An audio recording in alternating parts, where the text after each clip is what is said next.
यशोदानन्दना प्रियजनरञ्जना यशोदानन्दना यमुनातीरावनचारि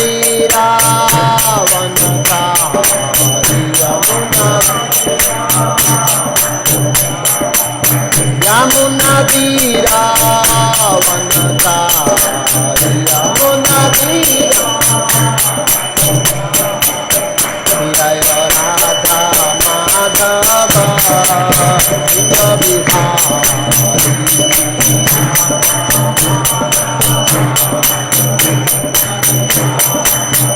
जय राधा माधव कुंज बिहारी।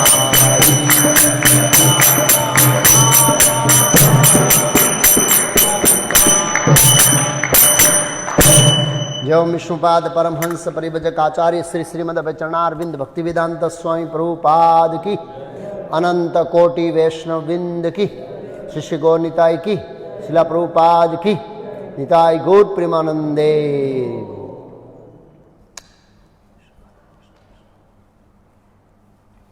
ओम नमो भगवते वासुदेवाय। ओम नमो भगवते वासुदेवाय। ओम नमो भगवते वासुदेवाय। ओम अज्ञानतिमिरान्धस्य ज्ञानाञ्जनशलाकया चक्षुरुन्मीलितं येन तस्मै श्रीगुरुवे नमः। नमो ओम विष्णुपादाय कृष्णपृष्ठाय भूतले श्रीमते भक्तिवेदांत स्वामी नामिने नमस्ते सारस्वती देवे गौरवाणी प्रचारिणे निर्विशेष शून्यवादी पाश्चात्य देशतानिरे श्री कृष्ण चैतन्य प्रभु नित्यानंद श्री अद्वैत गदाधर श्रीवास आदि गौर भक्तविंद। हरे कृष्णा कृष्णा कृष्णा हरे हरे, हरे राम राम राम हरे हरे। हरे कृष्णा। तो हम यहाँ पर पद्धतिसर महाभारत पर चर्चा कर रहे हैं। कल हमने चर्चा किया था कि कैसे पांडव चिंतित थे अर्जुन के बारे में। 5 साल हो गए, 4 साल हो गए अर्जुन के गए और ना, तब 4 साल नहीं हुए लेकिन काफी समय हो चिंतित थे। तो देवराज इंद्र ने लोमस मुनि को भेजा। तो लोमस मुनि आए काम्यवन में। उन्होंने देवराज इंद्र का संदेश दिया कि अर्जुन का काम पूरा होने आया है, दिव्यास्त्रों को प्राप्त कर लिया है, बहुत ही जल्द वो आपको मिलेगा और उसका आप चिंता मत कीजिए। और लोमस मुनि आने से पहले नारद जी वहाँ आए थे और नारद जी ने पूरे भारतवर्ष के तीर्थों का वर्णन किया। कुरुक्षेत्र, गया, काशी, बनारस, नैमिषारण्य, कोई भी तीर्थ बाकी नहीं छोड़ा। 40-50 अध्याय में तीर्थों का वर्णन किया। उसके बाद नारद जी चले गए और लोमस मुनि आए और युधिष्ठिर महाराज ने लोमस मुनि को भी आसपास नदी के तीर्थों के बारे में जिज्ञासा किया कि नदी कौन सा है, और उनको भी देखने की इच्छा हुई कि काम में उन्हें बैठे बैठे क्या करूं, चलो तीर्थ भ्रमण करते हैं। तो फिर वो लोमस मुनि को साथ में लेकर तीर्थ यात्रा के लिए निकल पड़े। पूरे भारतवर्ष में घूमते घूमते घूमते घूमते घूमते घूमते गंधन मादन पर्वत पर चले गए वहाँ पर। और वहाँ बद्रिकाश्रम, बद्रिकाश्रम के बाद गंधमादन आश्रम, अरे गंधमादन पर्वत। और वहाँ पर एक द्रौपदी को फूल मिला और वो फूल लाने के लिए माता द्रौपदी ने भीम को प्रेरित किया। भीम गया वो सौगंधिक गार्डन, ये सौगंधिक गार्डन कुबेर भवन के पास में है, जिसका वर्णन महाभारत और भागवत में दोनों में आता है। जब देवता लोग शिव जी के पास जाते हैं, जब शिव जी दक्ष प्रजापति का गला काट के बकरा का सिल लगाने का कथा आती है ना, उसमें तो उसमें लिखा है कि उन्होंने सौगंधित गार्डन को साइड में क्रॉस करते हुए कैलाश की ओर जा रहे हैं। मतलब कैलाश के नजीक में सौगंधिक गार्डन है, कुबेर जी के अध्यक्षता में वो उसका रखा गया वो गार्डन। तो वहाँ भी वर्णन आता है भागवत में।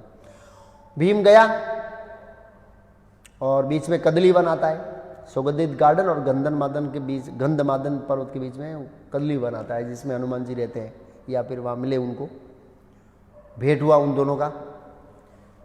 एक प्रश्न को लिख देना ना, वो हनुमान जी भीम के कैसे भाई है, एक प्रश्न था कल में से अंदर आएगा शायद, लेकिन वो एक प्रश्न था, ऐसे लोगों ने पूछा किसी ने। और वहाँ पर भीम और हनुमान जी मिले और उसके बाद वो कदली वन गया और उसके बाद फूल लेके वापस आया और गंधमादन पर्वत पर रहने लगे। और फिर कुबेर जी ने उनको आकाशवाणी हुई थी कि आप वापस चले जाइए, तो फिर ये वापस नीचे आ गए और गंधमादन पर्वत की तलेटी में और बद्रिकाश्रम के नज़दीक रहते थे, वहाँ ये लोग रहते थे।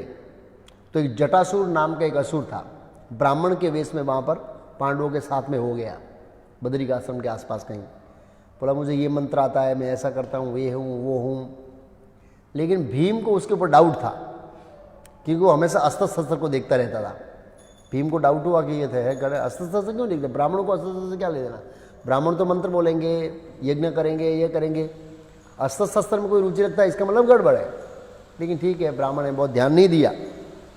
एक दिन भीम शिकार करने गया, लोमस मुनि आंख बंद के ध्यान बंद थे या यज्ञ कर रहे थे, और दूसरे जो भी से इधर उधर हो गए और 3 पांडव नकुल सहदेव और युधिष्ठिर महाराज द्रौपदी ऐसे ही चर्चा कर रहे और उनके उठा लिया, ऐसे दोनों को 2 हाथ में उठाया, दोनों को इधर उठा लिया।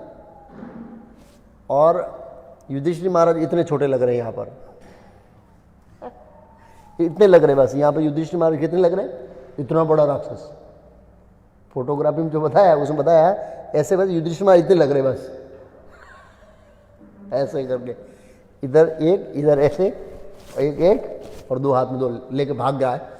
और उसका जो स्टेप से लग रहा है 1 किलोमीटर का एक स्टेप से, ऐसे फोटो के हिसाब से लग रहा है, एक यहाँ रखा और 1 किलोमीटर का दूसरा स्टेप, 1 किलोमीटर तीसरा स्टेप, ऐसे ऐसे उसका डिस्क्रिप्शन है।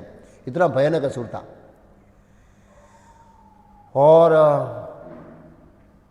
भीम था नहीं, और भीम से वो डरता था कि पता है कि भीम तो कुछ करेगा ऐसे,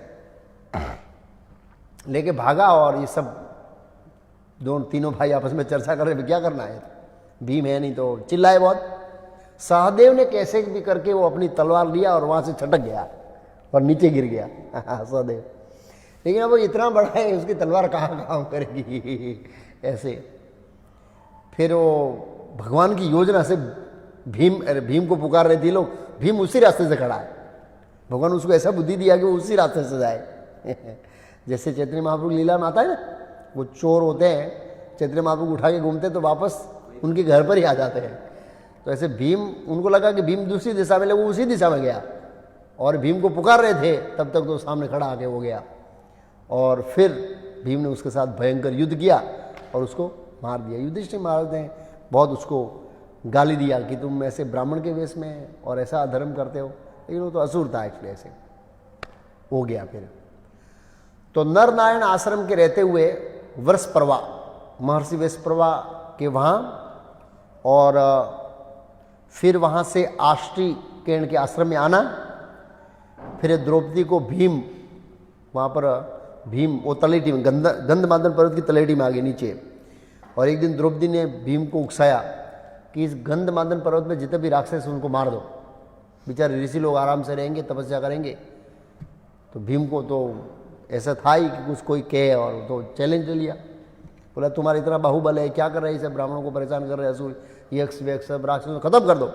और भीम ने गदा डाली और सीधा चोटी पर गया, और वहाँ पर चोटी पर ये सब कुबेर जी के यक्ष राक्षस सेवक थे, बहुत लोगों को मारा उसने। और द्रौपदी का सदा के लिए इसको खाली कर दो, यहाँ पर कोई राक्षस रहना ही नहीं चाहिए। तो भीमसेन गया और राक्षसों का वध कर दिया बड़ी मात्रा में। और ये सभी ज़्यादा राक्षस ये सेवक थे कुबेर जी के, यक्ष और राक्षस ऐसे। बहुत मारा, जो 2-4 बचे हैं वो भाग गए और गए किसके पास, कुबेर जी के पास। कुबेर जी ने देखा यार भीम दूसरी बार मेरे सेवकों को मार रहा है थोड़ा गुस्से हो गए, कुबेर जी थोड़ा गुस्से हो गए, ये भीम पहली बार तो ठीक है छोड़ दिया, लेगा अभी भी मार रहा है बिना काम के, कोई काम ही नहीं है ऐसे। और इधर जब युधिष्ठिर महाराज ने पता लगाया कि भीम कहाँ गया, बोला मैंने उसको राक्षसों का वध करने के लिए ऊपर भेजा है, बिना काम के राक्षसों का वध करने के लिए तुमने भेज दिया इसको। और इधर डरे हुए आए गठोर का उसको लेके आया, सीधा जाओ ऊपर ले जाओ। तो गए ऊपर ऐसे, और युधिष्ठिर महाराज ने डांटा कि तुम निर्दोष, जो तेरे को अत्याचार नहीं करते हैं, तेरे को हत्या नहीं करते, बोला द्रौपदी ने बुलाया ऐसे करके। तो फिर जो भी है बताया कि ऐसे तेरे को हिंसा नहीं करनी चाहिए, तेरे को शोभा नहीं देता है, हम क्षत्रिय हैं तो ऐसे बिना काम की हिंसा नहीं करते, जो हमको कष्ट देता है उनको ही मानना चाहिए। ये बेचारे तुमको कष्ट थोड़ी दे रहे हैं। ऐसे कुबेर जी आए तो पहले तो भीम के ऊपर कुबेर जी गुस्से थे, लेकिन वह युधिष्ठिर महाराज को देखा ना तो कुबेर जी शांत हो गए। उनका जो समर्पण, उसका सत्य में जो स्थिरता, धर्म पालन, ये जो दिव्य गुण थे, युधिष्ठिर महाराज को देखकर बहुत कुबेर जी प्रसन्न हुए। फिर कुबेर जी ने उनको उपदेश दिया और युधिष्ठिर महाराज ने क्षमा मांगा भीम की ओर से कि आपके निर्देश सेवकों को मेरे भाई ने मार दिया। बोला नहीं नहीं, वो तो काल के अधीन था, मैंने अपनी दिव्य दृष्टि से लिख दिया कि उनकी मृत्यु ऐसे ही लिखी थी, इसलिए हो गया, आप चिंता मत कीजिए। भीम ने भी माफ़ी मांगी बाद में, युधिष्ठिर महाराज मांगने के बाद भीम ने माफ़ी मांगी ऐसे, और आशीर्वाद दिया ऐसे कि तेरा शौर्य और पराक्रम बहुत अच्छा है, ऐसे करके आशीर्वाद उनको दिया। कुबेर जी ने उपदेश दिया युधिष्ठिर महाराज को धर्म में स्थिर रहने के लिए। फिर धौम्य मुनि महाराज इनको युधिष्ठिर महाराज को लेकर जाते हैं मेरू पर्वत पर, सॉरी वहां से गंधमादन पर्वत की चोटी पे चले गए अभी तो, और वहां से और कुबेर जी ने कहा 2-4 दिन यहाँ रुको, कोई प्रॉब्लम नहीं है ऐसे टॉर्च पर ऐसे, तो वो रुके। तो वहां से मेरू पर्वत शिखर दिखाई देता था जहां से सूर्य अपना स्टार्टिंग करता है, मेरू पर्वत से सूर्य निकलता है वहां से, और फिर वहां के स्टॉप होता है, ऐसे चक्कर लगाता है ना वो मेरू पर्वत। और फिर सूर्य और चंद्र की गति, उनका सब विवरण कैसे आता है, कैसे जाता है, 5-6 अध्याय में वर्णन है बहुत डिटेल में, जैसे श्रीमद् भागवतम में ऐसे 5वें स्कंद में। अब ऊपर इतना अलौकिक वातावरण है, ग्रीनरी है, पर्वत है, फूल है, दिव्य वातावरण है, फिर भी इनको अर्जुन की उत्कंठा देखने की अब रहा नहीं जा रहा है, क्योंकि अर्जुन को 5 साल हो गया इंद्र के पास गए, ऐसा लेकर महाभारत में कितने साल हो गए, 5 साल हो गए, और अर्जुन ने प्रॉमिस किया कि मैं 5वें साल में आ जाऊंगा, और 5 साल पूरे होने आए, अभी तो आए नहीं, हो बहुत चिंतित हो गए। बस ऐसा सोच रहे थे कि मालती गड़गड़ाहट करके देवराज इंद्र के रथ को लेकर अर्जुन को आ रहा है।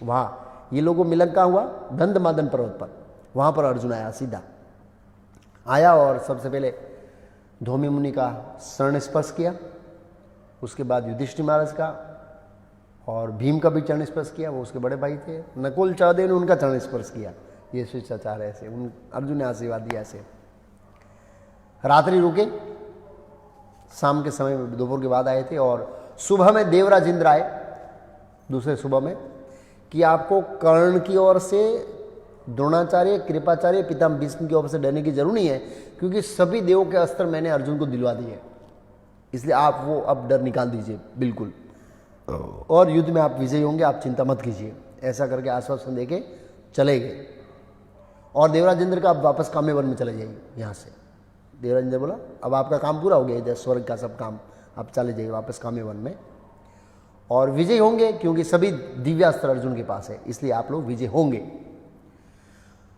तो फिर वहां पर ये देवराज इंद्र चले, उसके बाद युधिष्ठिर महाराज ने अर्जुन से पूछा, आरंभ से लेकर वापस आने तक का प्रसंग बताओ, जब तुम हमारे पास काम्य वन से निकले से, वहां से लेकर दिव्यास्त्रों को प्राप्त करके आए, तो पूरा क्रम बताओ, कैसा कैसा रहा, किसने तेरा मान किया, कितने तेरा अपमान किया, कितने तेरा सम्मान किया, सब कुछ डिटेल बताओ, किससे क्या अस्त्र लिया। तो ये 15-20 अध्याय में कथा है पूरी, कैसे शिवजी से मिले, 4 लोकपाल को मिले, फिर देवराज इंद्र आए, इंद्र फिर मालती आया, मालती के बाद स्वर्ग गए, और चित्रसेन गंधर्वों के राजा चित्ररथ कैसे उनको शस्त्र विद्या सिखाया, अरे संगीत विद्या सिखाया, उसके बाद कैसे उर्वशी ने शाप दिया, उसके बाद कैसे सभी देवताओं ने अस्त्र दिए, और अस्त्र देने के बाद देवराज इंद्र ने कहा है कि बिना गुरु दक्षिणा दिए तो वापस नहीं जा सकता। सभी देवताओं ने अस्त्र दिए तो सभी देवताओं को तेरे को दक्षिणा देनी पड़ेगी। क्या क्या दक्षिणा चाहिए? ये वैदिक शिष्टाचार है एक्चुअली ऐसे।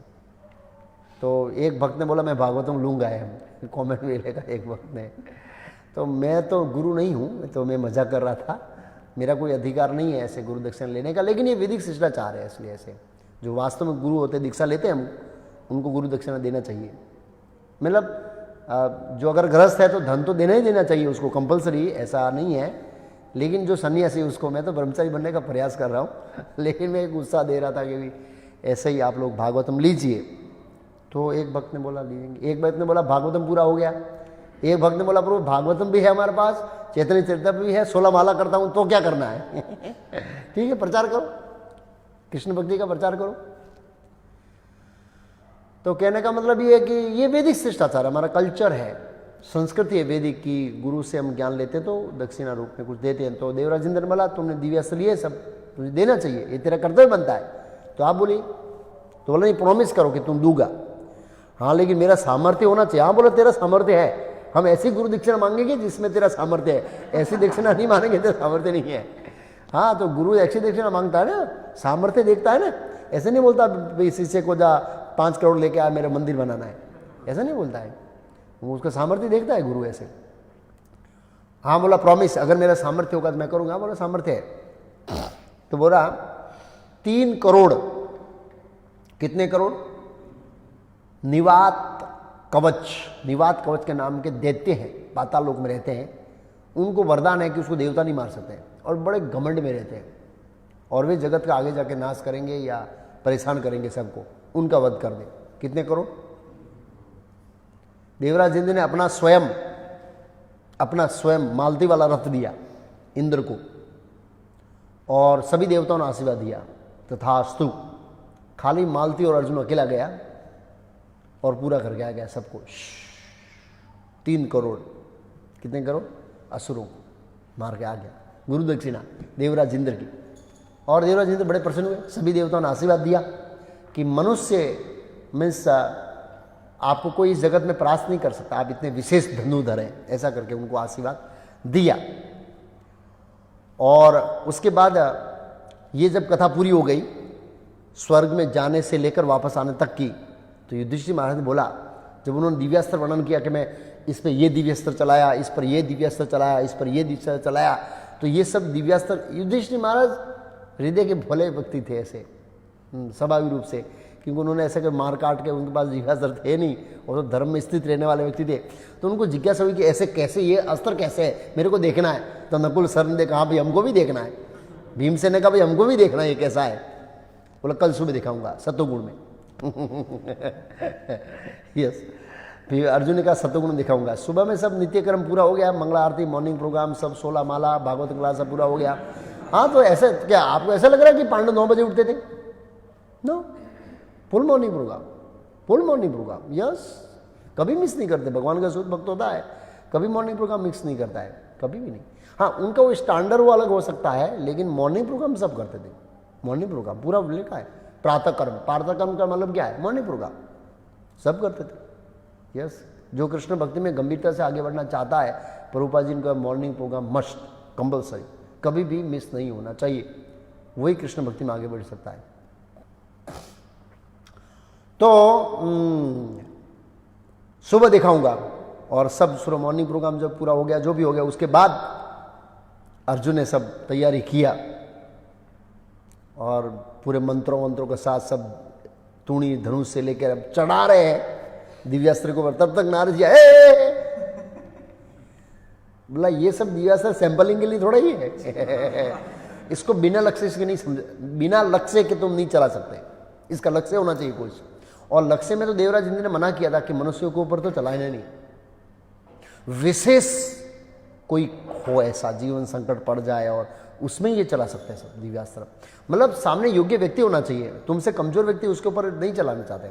इसलिए अर्जुन ने ब्रह्मास्त्र देखा ही नहीं, पता है आपको? अर्जुन ने पहली बार ब्रह्मास्त्र कहां देखा? हाँ, अश्वत्थामा के ऊपर चलाया तब देख, उनके पास था, देखा ही नहीं। क्यों?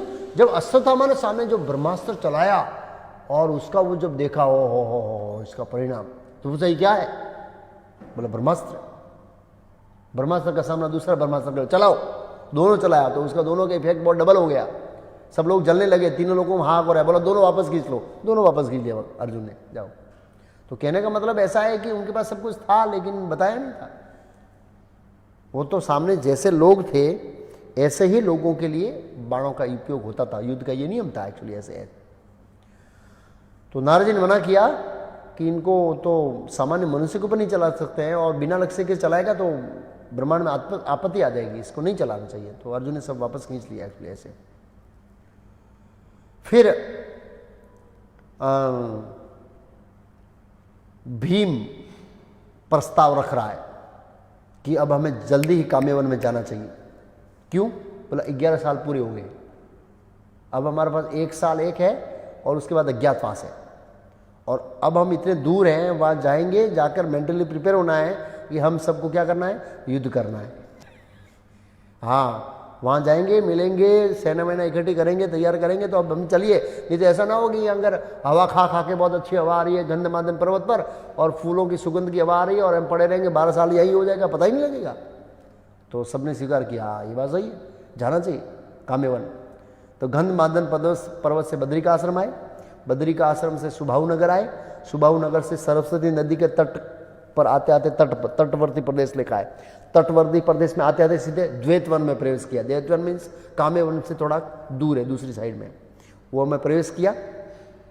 और वो द्वैतवन में पहले, द्वैतवन के पहले एक जगह रुके थे, हिमालय की तलेटी में कहीं पर।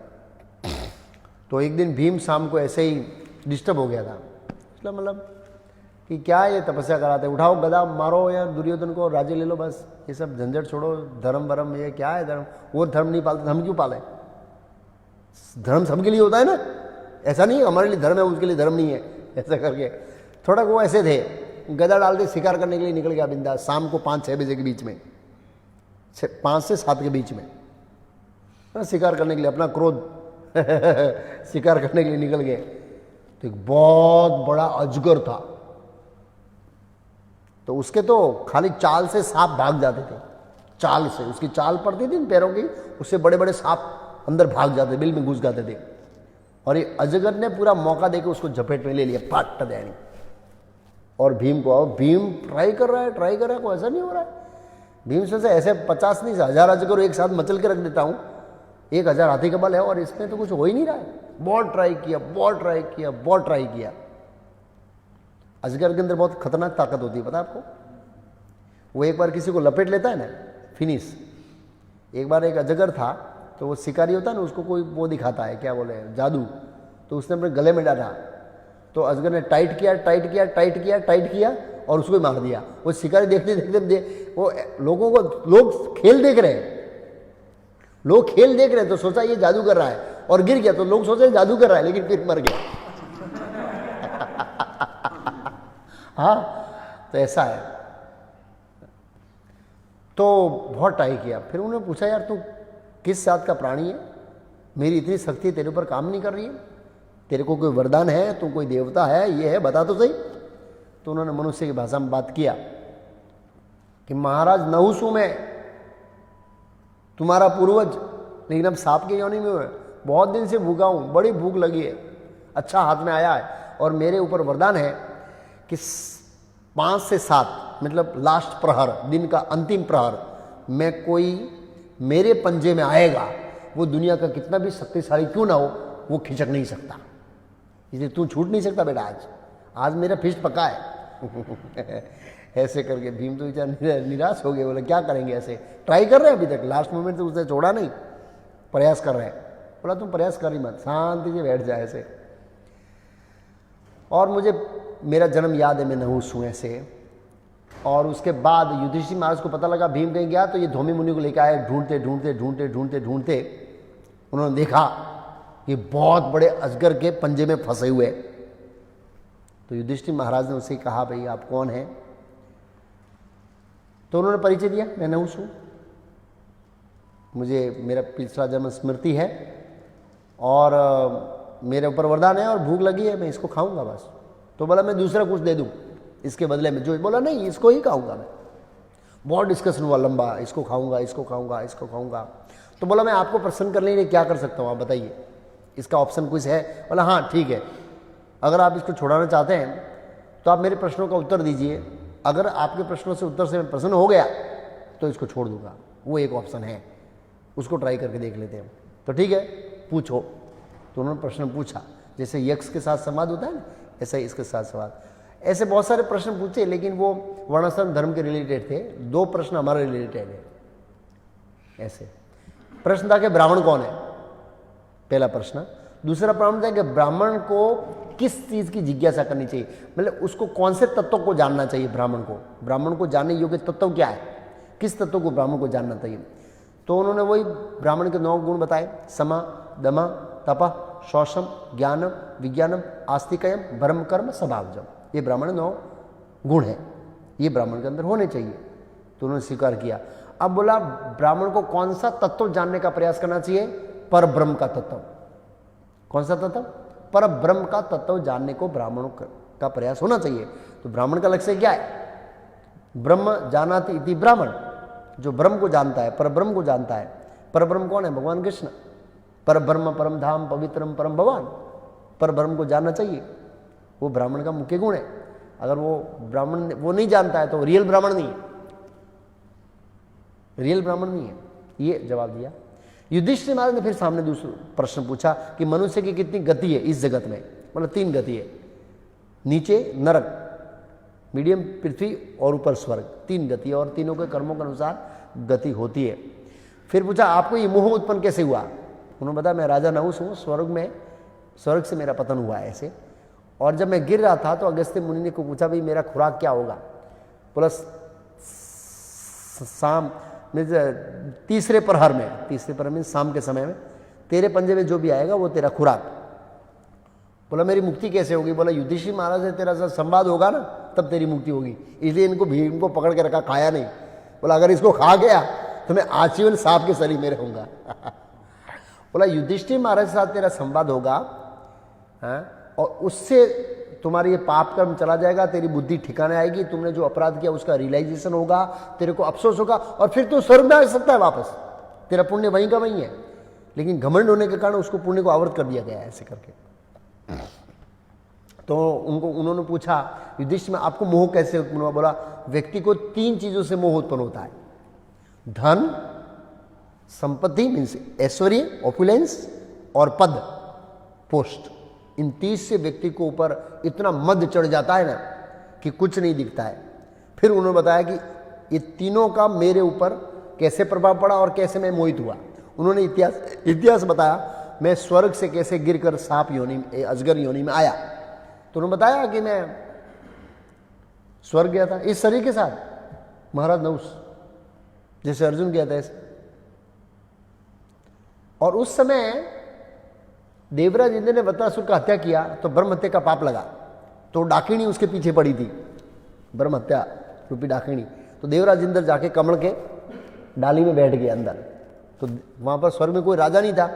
असुर को पता लगा कि देवराज इंद्र में पद में कोई राजा नहीं, आक्रमण करो। तो सप्त ऋषियों ने थोड़ा मीटिंग किया कि हमारा राजा नहीं है, और जैसे ही असुर को पता लगेगा स्वर्ग पर आक्रमण करेंगे, रक्षा कौन करेगा, राजा होना चाहिए।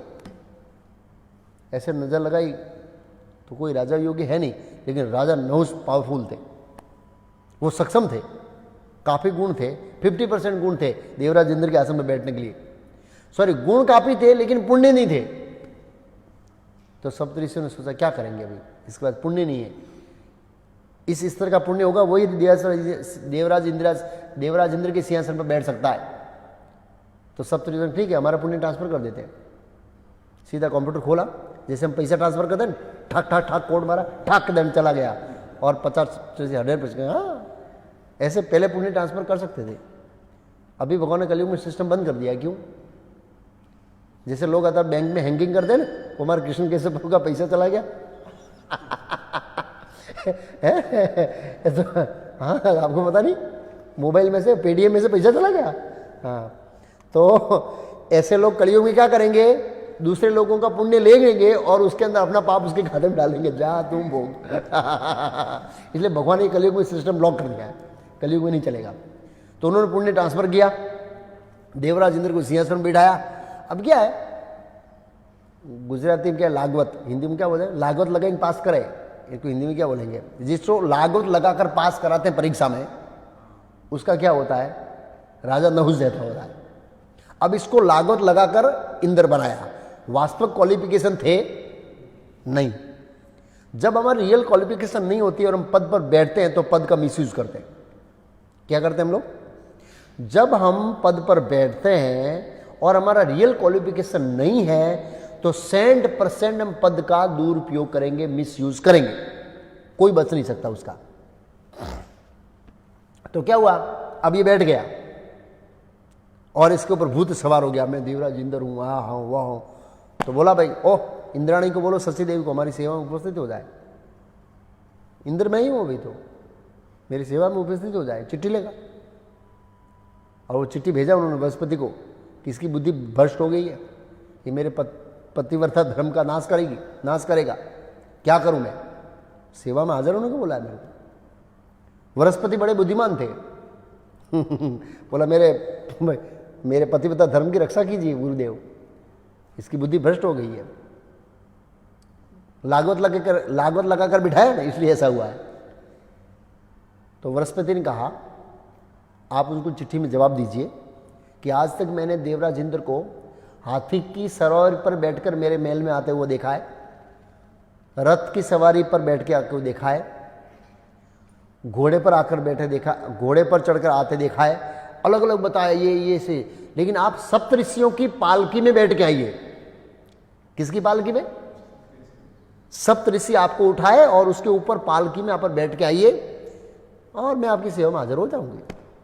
बहुत बुद्धिमान थे बृहस्पति तो। और इसको तो भूत चढ़ा हुआ था, जैसे चिट्ठी आई ए सप्तऋषि पालकी उठाओ मेरी। क्या बात करते यार, कैसा व्यक्ति है तू यार, हमारे पुण्य से देवराज के सिंहासन पे बैठा है और हमको पालकी उठाने का ऑर्डर दे रहा है। फिर भी बेचारे तैयार हो गए वो लोग। क्यों? सप्तऋषि तैयार हो गए, क्यों? क्योंकि कोई राजा नहीं है, चलो ये भी सहन कर लेते हैं, चलो ओके, उठा के जा रहे हैं। अब एक ऋषि कुछ थोड़े चलने में जिसको तकलीफ हो रही थी मेरे ख्याल से, वो कौन थे नाम भूल गया उनका, किसी को पता है? थोड़े टेढ़े चल रहे थे ऐसे, तो पालकी हिल रही थी जैसे राजा रघुगण की हिलती थी, जड़ भर जब चलते थे तो ऊपर नीचे होते मोटा टेढ़ा ऐसे गाली बकने लगे वो भी हैं। तो उनका तो बेचारे को उद्धार हो गया, लेकिन ये फंस गए बेचारे। अब वो उसी नीचे उसने राजा ने उसने कहे सांप की तरह टेढ़ा बेढ़ा क्यों चलता है, सीधा चलना। फिर तो अगस्त्य मुनि ने श्राप दिया, क्या सांप करता है, जा सांप बन जा, ऐसे करके श्राप दे दिया। तेरा भान होना चाहिए, हमारे पुण्य से तू देवराज इंद्र के सिंहासन पर बैठा और हमको ही पालकी उठा के लेकर जाने बोला है। अब वो सांप बनने का श्राप दिया। तो अब क्या है, जब व्यक्ति नशा करता है ना तो उसको भूत चढ़ता है, एक दो थप्पड़ मार दो फिर ठंडा हो जाता है वो। अब इसको श्राप मिल गया तो आदमी ठंडा हो गया पूरा काम का भूत उतर गया और तो पैर पकड़ा भी, कुछ दया कीजिए। बोला युधिष्ठिर महाराज के साथ जब आपका संवाद होगा तब आपकी मुक्ति होगी। और ये खाने का खुराक का बोला, तीसरे पहर में आपके पंजे में जो ही आएगा। तो ये राजा नहुस की स्थिति है। और भगवद गीता में क्या बोला भगवान, क्षीणे पुणे मृत्यु लोके विसंति, स्वर्ग से कभी भी पतन हो सकता है। भौतिक जगत में स्थिति ऐसी है, कभी भी कितने भी बड़े पद पर आप क्यों ना हो, with in the second finish, कभी भी गिर सकते हैं। आध्यात्मिक स्थिति भौतिक पुण्य करे के कभी भी गिर सकते हैं। ऐसे भौतिक जगत का नेचर ही ऐसा है। उसके बाद काम्यवन में आते हैं पांडवगण। भगवान कृष्ण को जैसे ही पता लगा पांडव वापस आए, तुरंत माता सत्यभामा के साथ वो लोग आ गए। और उसके बाद मार्कंडेय मुनि आए, स्वागत किया भगवान कृष्ण। मार्कंडेय मुनि उम्र में बहुत बड़े बड़े थे, लेकिन लगते कितने साल के बताए, 16 साल के। कितने कितने उनको पढ़े देखे थे मार्कंडेय मुनि को, बहुत सारे पढ़े देखे उन्होंने। तो भगवान कृष्ण ने कहा कि युधिष्ठिर महाराज के मन में बहुत सारे प्रश्न हैं, आप प्रवचन कीजिए। तो उन्होंने बहुत लंबा प्रवचन किया, 20 से 25 अध्याय में। कितने अध्याय में? तो फिर वो लेक्चर देने की तैयारी कर रहे थे, नारद मुनि आए। नारद मुनि साथ भी सुनने बैठ गए। युधिष्ठिर महाराज प्रश्न उत्तर कर रहे हैं और सब सुन रहे। सत्यभामा और द्रौपदी दूर एक साइड में बैठे, पुरुष इधर बैठे। और सबसे पहले मार्कंडेय मुनि ने कहा कि मैं जो भी बोलूँगा, ये वासुदेव कृष्ण है, इनकी कीर्ति का गान करूँगा। इनकी कृपा से मैंने पल्ले जड़ में वो गुणगान गाया, कैसे मैंने एक पल्ले में तर रहा था, उसके बीच एक पेड़ देखा पीपल का पत्ता और उसके ऊपर एक बाल गोपाल सोले थे, यही बाल गोपाल है। और भगवान कृष्ण का ऐसे जबरदस्त गुणगान किया। और इनकी यही सृष्टि करता है, ये विनाश करते हैं, ये विष्णु 3 हैं, वो इनके कारण ही सर्जन करते हैं। बहुत डिटेल में बता, देवराज इंद्र ये सभी उनके सेवक हैं। तब तुरंत पांडव सीरियस हो गए और खड़े हुए चालू लेक्चर में और भगवान कृष्ण को स्पेशल प्रणाम किया हाँ, ऐसा लिखा है क्योंकि वो तो वात्सल्य भाव सख्य भाव में थे ना, तुरंत ओहो कृष्ण परब्रह्म है, ऐसे करके उन्होंने प्रणाम किया और फिर वापस बैठ गए। और फिर युधिष्ठिर महाराज ने प्रश्न किया कर्म के बारे में कि कर्म का फल जीव को कैसे भुगतता है। फिर एक डिटेल में डिस्कशन किया चारों वर्ण के गुण और कर्म, ब्राह्मण का गुण क्या है, ब्राह्मण की महिमा क्या है, उदाहरण देके समझाइए। तो उन्होंने बड़ा बड़ा राजा, बड़े बड़े ब्राह्मणों का उदाहरण देके समझाया। फिर राजा का गुण धर्म, राजा का कर्तव्य, वो भी बहुत बड़ी बड़ी कथा उदाहरण देके समझाई। और ब्राह्मणों में कौशिकी ब्राह्मण की कथा आई है, कौशिकी ब्राह्मण की कथा बहुत फेमस है वो संस्कृत में बता देता हूँ। कौशिकी ब्राह्मण ऐसा था, वो तपस्या कर रहा था तो एक कबूतर या कुछ पक्षी था, उसने टॉयलेट कर दिया, तो उसने ऐसे दृष्टि देखा ऐसे, तो वो जल के नीचे गिर गया, भस्म हो गया, इतना तेज था उनके अंदर। तो फिर वो वहां से निकल गया। बाद में पश्चाताप हुआ कि मुझको ऐसे नहीं देखना चाहिए था, प्राणी को निर्दोष को मार दिया, ऐसे पश्चाताप हुआ उसको। फिर वो सीधा गया एक भिक्षा मांगने के लिए, तो बहुत खटखड़ा आया नहीं कोई। तो उसके बाद वो एक स्त्री आई, जा लगी, क्रोध मत कीजिए हो, मैं वो पक्षी नहीं हूं कि जल जाऊंगी तुम्हारे क्रोध से। बोले इसको कैसे पता लग गया ऐसे करके वो उसके पास डिस्कशन हुआ।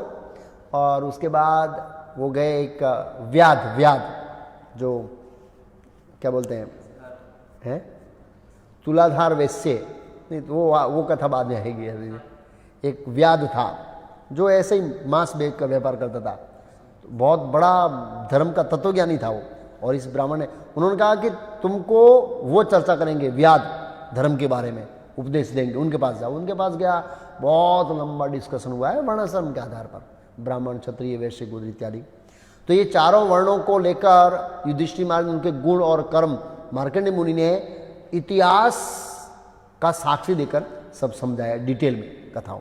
उसमें मत्स्य अवतार की कथा आती है, और उसके बाद 4 युगों के गुण और दोषों का वर्णन है, और विशेष में 3 अध्याय में कलयुग का लक्षण बताया।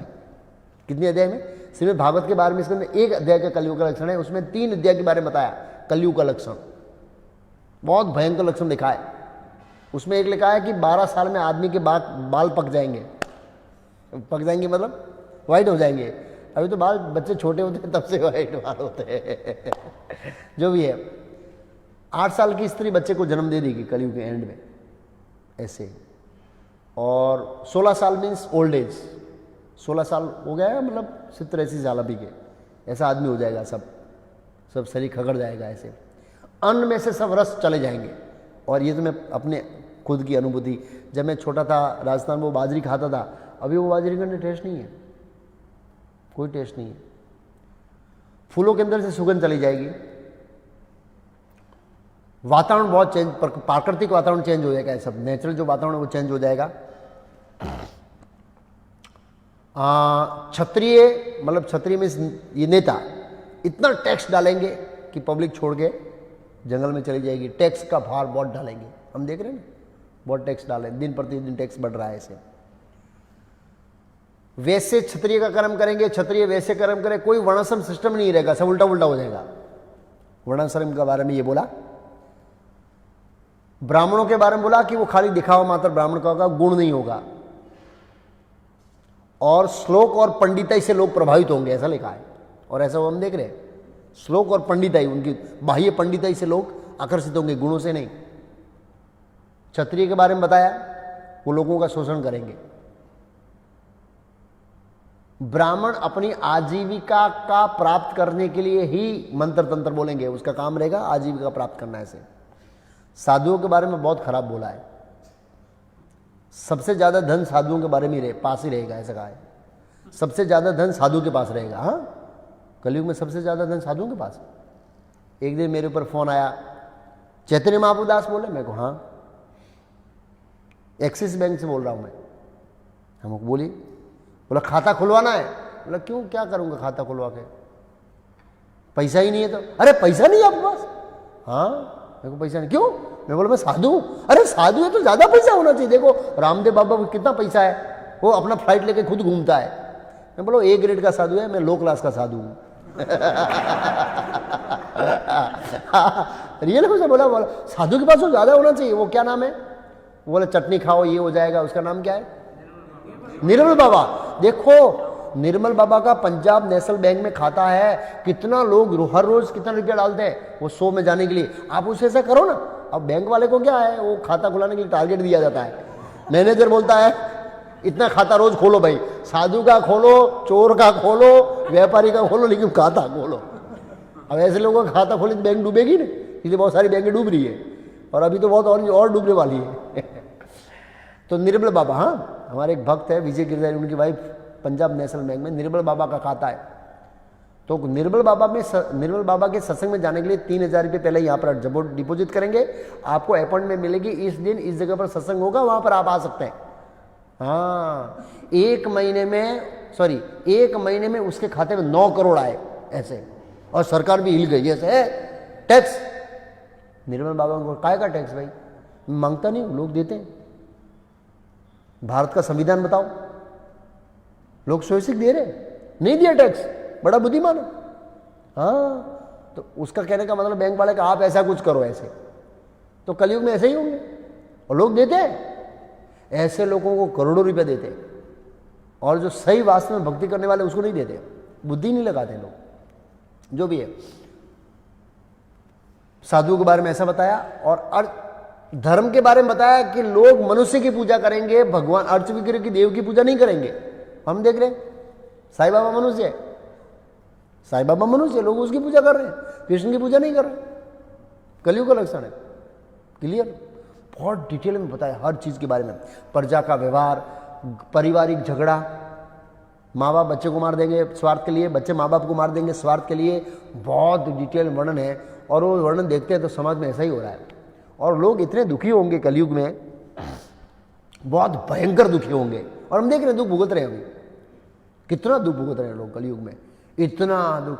एक थोड़े से सुख के लिए कितना संघर्ष व्यक्ति को, कितना टेंशन, ओहो, जिसकी कोई कल्पना नहीं कर सकते। बहुत डिटेल में वर्णन किया।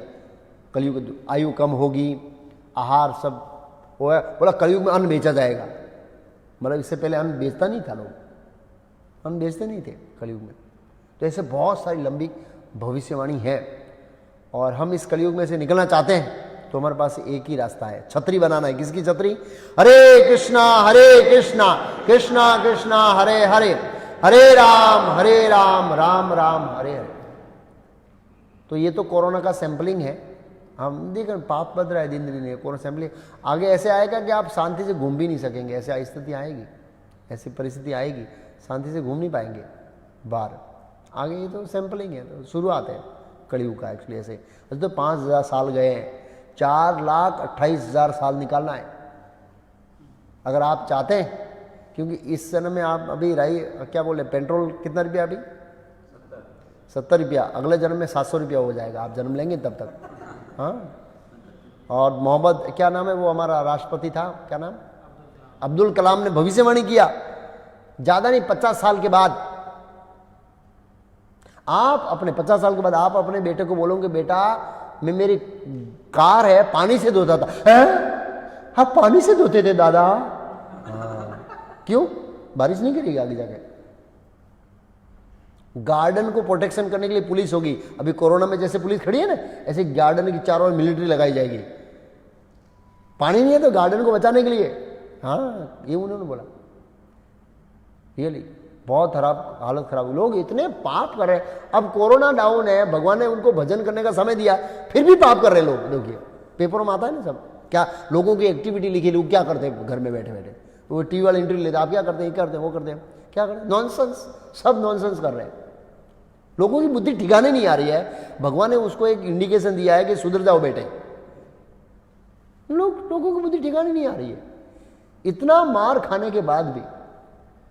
इसलिए प्रभुपाद जी कहते हैं, you are living like hog and dog, कुत्ते बिल्लियों की तरह आप रह रहे हैं। तो ऐसे ही उनको उनका बुद्धि ठिकाने आने वाला नहीं है, इसलिए ऐसे रियली भगवान इंडिकेशन दे रहे हैं, आपको समय दिया है, भागवत पढ़ो, शास्त्र पढ़ो। एक भक्त ने बोला, हमारे क्या नाम, जय दामोदर, जयेश देसाई नाम भूल गया, दीक्षित, बोला प्रभु मैं ये कोरोना कोडाउन में भागवतम पूरा कर लिया, पूरा भागवतम है।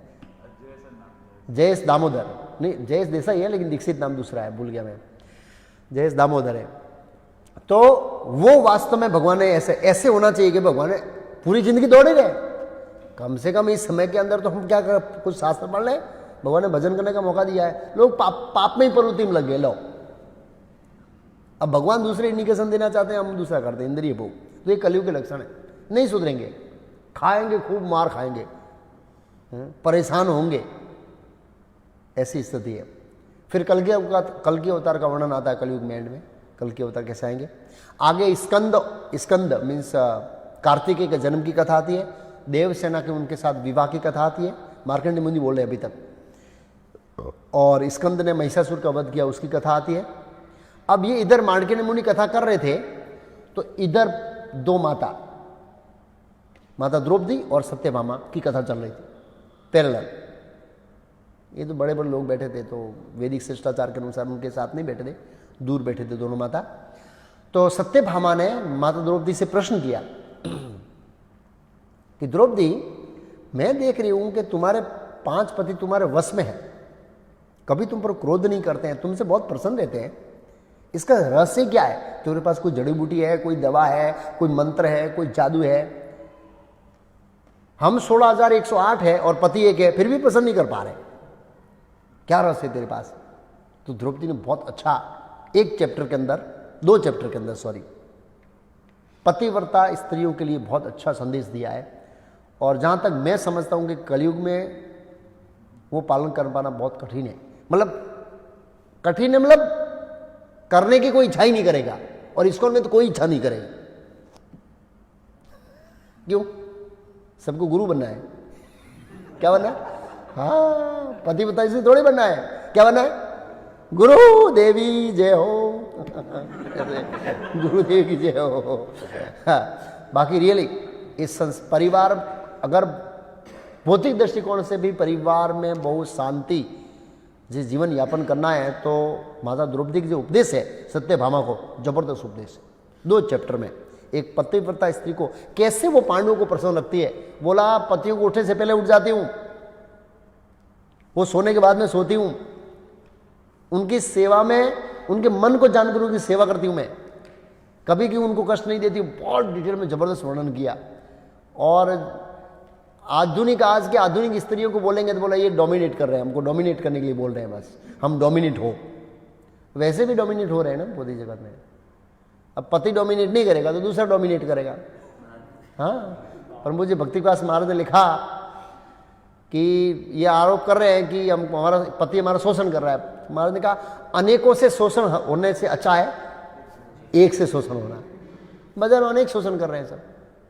बहुत खराब परिस्थिति है समाज में, स्त्रियों के लिए बहुत खराब परिस्थिति है। और समाज के जो नेता लोग हैं इतना मिसगाइड कर रहे हैं स्त्रियों के व्यवहार को लेकर और उनके जीवन को लक्ष्य को लेकर, बहुत बहुत दुख की अवस्था है। प्रभुपाद जी जब यहाँ दिल्ली में गए थे, जब संन्यास लिया था, कौन सी साल थी वहाँ पर? अमेरिका जाने से पहले 62, 63, 64 समथिंग, अमेरिका जाने से पहले 67 में गए ना।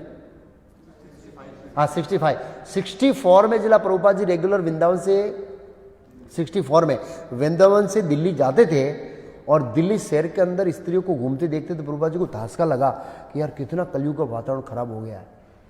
64 की बात कर रहा हूं, जब वातावरण कितना अच्छा था तो प्रभुपाद जी को बड़ा हृदय पे आघात लगा कि स्त्रियां ऐसे खुले घूम रही है।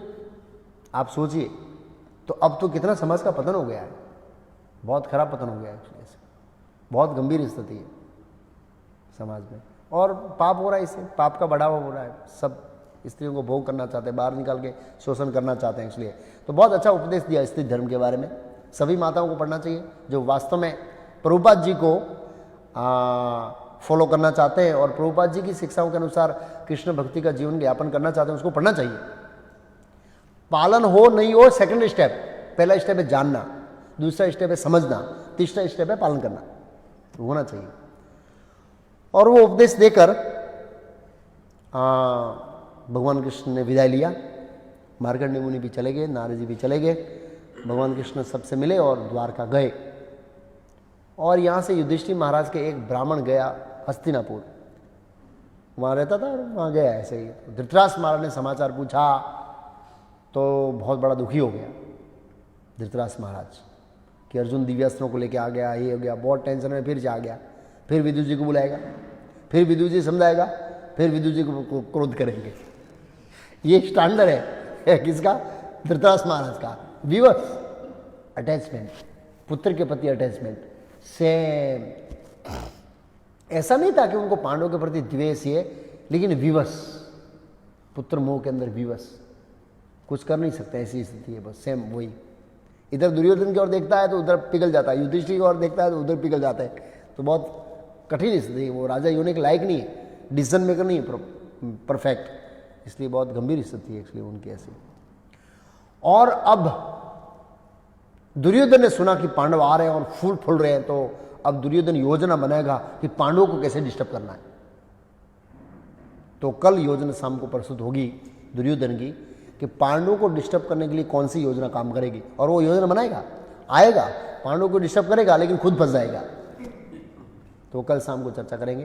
प्रश्न उत्तर, प्रभु प्रश्न, थोड़े प्रश्न ले लेते हैं, 10 मिनट समय हम रोज निकालेंगे। भाई देखो, मैं तो अनपढ़ हूँ, ये तुमने क्या सब लिख दिया है, एक शब्द भी मेरे को समझ में नहीं आता है। हाँ ठीक है, बोलिए, जोर से बोलिए। पहला प्रश्न, हाँ मैंने जो पहला प्रश्न किया था वो क्या था? मैंने बोला सबसे पहले प्रश्न मेरा, हनुमान जी भीम के कैसे भाई है? तो हनुमान जी वायुदेव के पुत्र हैं और भीम वायुदेव के पुत्र हैं, इसलिए वो भाई भाई है इस दृष्टिकोण से दोनों। हाँ, देवराज इंद्र कैसे गोलोक गए? क्या वो अर्जुन के शुद्ध? हाँ वो कल पूछा था हमारे कौन वलसाड़ में अनुपम जी ने कि देवराज इंद्र गोलोक गए, वो सिरुदक से विष्णु ले गए उनको, अर्जुन के कारण नहीं, सिरुदक से विष्णु सभी देवताओं को ले गए थे। नेक्स्ट, किन्नर किसके कारण बन गए? कोई पाप की वजह से या उनकी कोई योनि का उत्पत्ति? किन्नर योनि, किन्नर योनि पाप योनि है। किन्नर दो प्रकार के किन्नर है ना, एक तो मीन्स बोधी जरूर, हम क्या कहते हैं उनको एक्चुअली है मासी। हाँ, अब वो किन्नर जाति जो स्वर्ग में गाते हैं वो एग्जैक्ट क्या है वो देखना पड़ेगा, क्योंकि ये स्वर्ग में रहते तो पापी तो नहीं हो सकते मेरे ख्याल से, किन्नर योनि ऐसे, लेकिन है तो एक योनि ऐसी, लेकिन वो देवताओं की सभा में गाने जाते हैं किन्नर गंधर्व ऐसे, तो ऐसा लग रहा है पुण्यशाली लोग हैं। पृथ्वीलोक के किन्नर है वो दूसरे हैं किन्नर मीन्स पुरुष भी नहीं स्त्री भी नहीं, तो वो पाप योनि है। लेकिन स्वर्ग वाला किन्नर होता मेरे ख्याल से वो पाप नहीं होंगे, क्योंकि पुण्य पापी तो वहाँ जाते नहीं स्वर्ग में, पुण्यशाली लोग जाते हैं जहाँ तक मैं समझता हूँ। किसी का इसमें कमेंट है किन्नर के बारे में? पृथ्वीलोक के किन्नर तो निसंदेह पापी है, वो तो एक जगह प्रभुपाद जी ने कहीं लिखा है।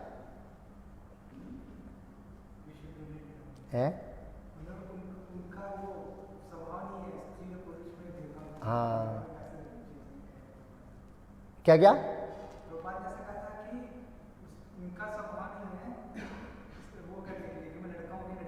अच्छा, सुअर से ज्यादा क्लोज हुए ना, ऐसा तो नहीं है, प्रभुपाद जी ने ऐसा कहा है? नहीं है तो पाप ही होनी। मनुष्य लोग में जो किन्नर है ऐसे वो तो पाप ही होनी है। प्रभुपाद जी एक जगह लिखा, मैंने एक जगह याद नहीं है इसलिए मैं कमेंट नहीं देता हूँ, लेकिन है तो पापी जीव ऐसे। हाँ प्रभु, जैसे आपने कहा था कि दमी बहुत से भगवान की भक्ति नहीं मांगनी चाहिए, हाँ देवताओं से भगवान की भक्ति नहीं मांगनी चाहिए। हाँ, लेकिन शिव जी से तो कृष्ण भक्ति मांग सकते हैं, क्योंकि कृष्ण नाम यथासंभव। हाँ, क्योंकि शिव जी से कृष्ण भक्ति मांग सकते हैं, क्योंकि वैष्णव नाम यथा शंभु, सही बात है। लेकिन हमारा संप्रदाय गौड़ी संप्रदाय, और गौड़ी संप्रदाय में सब धर्म धुरंधर वैष्णव है, तो हम दूसरे संप्रदाय के आचार्य के पास क्यों जाए? हमारे संप्रदाय कोई आचार्य कम नहीं है। और प्रभुपाद जी ने इसलिए मना किया खास करके, क्योंकि फिर शिव जी को आशीर्वाद मांगते मांगते फिर क्या है, घर में तकलीफ है थोड़ी, फाइनेंस ठीक है थोड़ा मांग लेता हूँ, ऐसे थोड़ा धन मांग लूंगा ना, कृष्ण भक्ति करना है वो धन से, भगवान की सेवा में लगाऊंगा। कई बार लोग कार लाते हैं, प्रभु जी भगवान की सेवा के लिए है, तो भाई घर में क्यों रखते हो, मंदिर में दे दो ना बोलते बड़े बड़े होशियार है हो, प्रभु सब भगवान की सेवा के लिए है लेकिन देते नहीं है। तो क्या है, फिर मेंटालिटी सीधे से भौतिक मांगने से हो जाएगी। इसलिए प्रभुपाद जी ने मना किया है कि डेमीगॉड से नहीं मांगना चाहिए, हमारे वैष्णव गौड़ीय आचार्य संप्रदायों के पास मांगना चाहिए। तीसरा सवाल है, सामान्य धर्म अथवा पुरुष धर्म के हिसाब से एक पति अपनी पत्नी के पालन के लिए चोरी भी करता है और अथवा पुत्र के आश्रय में छोड़ता है घर। तो नर महाराज ने दमयंती माता को जंगल में छोड़ा, क्या ये उदाहरण अधिकृत है? हाँ, तो वो तो स्पेशल केस है, और उन्होंने इस भावना से छोड़ा कि ये अगर मैं इनको छोड़ दूंगा तो वो अपने पियर में चली जाएगी। और उनको ये पूर्ण विश्वास था कि दमयंती कोई सामान्य स्त्री नहीं है, कोई भी व्यक्ति उसका स्पर्श नहीं कर सकता क्योंकि वो सती है, ये विश्वास था, इसलिए उन्होंने छोड़ा। सामान्य स्थिति में नहीं छोड़ना चाहिए। लेकिन नल महाराज को पता है कि दमयंती स्वयं अपना रक्षा करने में समर्थ है, क्योंकि पतिव्रता स्त्री है, वो तो खाली एक श्राप देगी, भस्म हो जाएगा सामने वाला व्यक्ति, और अगर मैं उनका छोड़ दूंगा तो वो मेरे कारण कष्ट नहीं भोगी, पीर में चली जाएगी, इसलिए उन्होंने छोड़ा। लेकिन उन्होंने एग्जाम्पल सेट करने के लिए नहीं छोड़ा है। हम लोग क्या करते हैं, हमको एक बहाना चाहिए छोड़ने का कि कंटाल गए हैं, अब छोड़ना है, बोला हाँ ऐसे ये ऐसे छोड़ दिया था, चल मैं छोड़ देता हूँ। तो ऐसे नहीं होना चाहिए। हम नल महाराज नहीं है, याद रखना चाहिए लेकिन कई बार हम समझते हैं कि हम भक्त है तो नल महाराज से ऊपर है, लेकिन ठीक है, भक्त बनने का प्रयास कर रहे हैं, लेकिन हमारा आचरण नल महाराज इतना नहीं है। ऐसे दूसरी दृष्टिकोण देखा जाए तो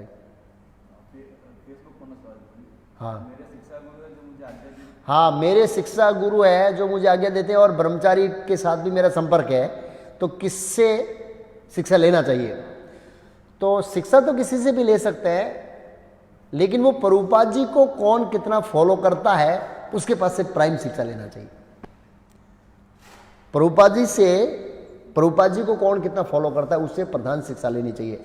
उसमें गृहस्थ है या ब्रह्मचारी है, सन्यासी है, उसका कोई भेद नहीं है प्रभुपाद जी को। तो प्रश्न होता है प्रभुपाद जी को कैसे पता लगेगा कौन प्रभुपाद जी कितना फॉलो करता है? प्रभुपाद जी की पुस्तकों पढ़ने से। प्रभुपाद जी की पुस्तकों में सब कुछ दिया है, तो पढ़ने से पता लग जाएगा कि कौन प्रभुपाद जी को फॉलो कर रहा है। लेकिन हमारी तकलीफ है, हम प्रभुपाद जी पुस्तक नहीं पढ़ते बस, और फिर हम भेद नहीं कर पाते कौन प्रभुपाद जी को फॉलो कर रहा है कौन नहीं कर रहा है। क्योंकि प्रभुपाद जी को फॉलो करने जाना पड़ेगा, प्रभुपाद जी क्या चाहते हैं, वो प्रभुपाद जी पुस्तकों में पुस्तक नहीं पढ़ते हैं। हाँ, 2-3 मिनट है प्रभु, और ये सब पूरे हो गए? अच्छा। महाभारत में पांडव और कौरव के बीच जुआ खेलते हैं, हाँ, जिसमें माता द्रौपदी के साथ जो घटना होती है, तो वहाँ भीष्म जैसे महान भक्त, गुरु द्रोणाचार्य, महान आचार्य जैसे महान और शक्तिशाली लोग थे, फिर भी ऐसा क्यों हुआ? क्यों किसी ने दुर्योधन कर्ण दुशासन को नहीं रोका? हाँ, मैंने बोला ना, क्योंकि एक तो उन्होंने अन्न खाया था भौतिक दृष्टिकोण से। पितामह भीष्म तो सब कुछ जानते थे, क्योंकि भगवान कृष्ण की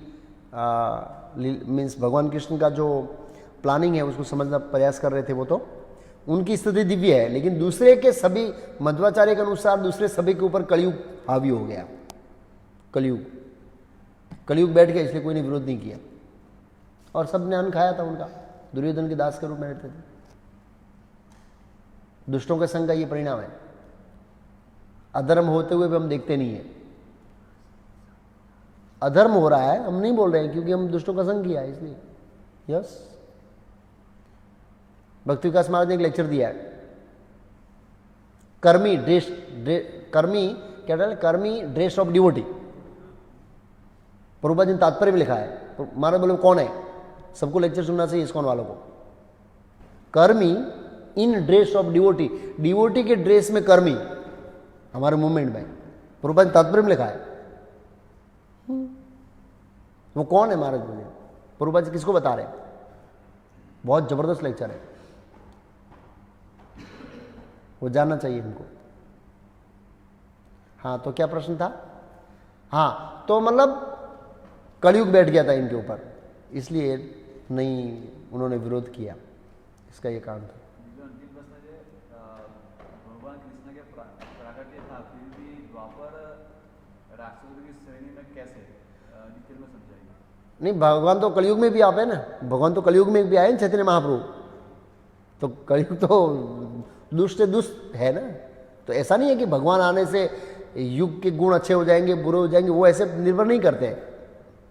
लेकिन मध्वाचार्य ने कॉमन है डेमोन, द्वापर इज डेमोन। और हमने देखा कि देवराज इंद्र जब दमयंती के समय में वापस जा रहे हैं तो कलयुग और द्वापर साथ में आ रहे हैं, मतलब इनका जम रहा है।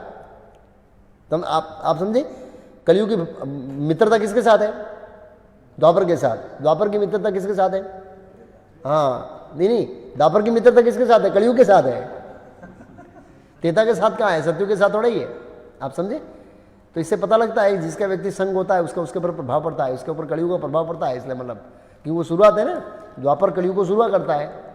द्वापर के एंड में एंट्री हुई ना कलयुग की, द्वापर ने एंट्री दिया ना कलयुग में, आजा मेरे राज्य में, परीक्षित को हटाकर, परीक्षित को हटाया और उस समय एंड में ऑलमोस्ट भगवान कृष्ण चले गए तब। कोई प्रश्न है हमारे में से? 2 मिनट हमारे पास समय है, 1 मिनट। हाँ, भीम स्वर्ग की तरफ, कुबेर जी का गार्डन में, हाँ नहीं भूमंडल पे नहीं है, सूक्ष्म लेयर पर है। भूमंडल का सूक्ष्म लेयर है ना, वहां पर है।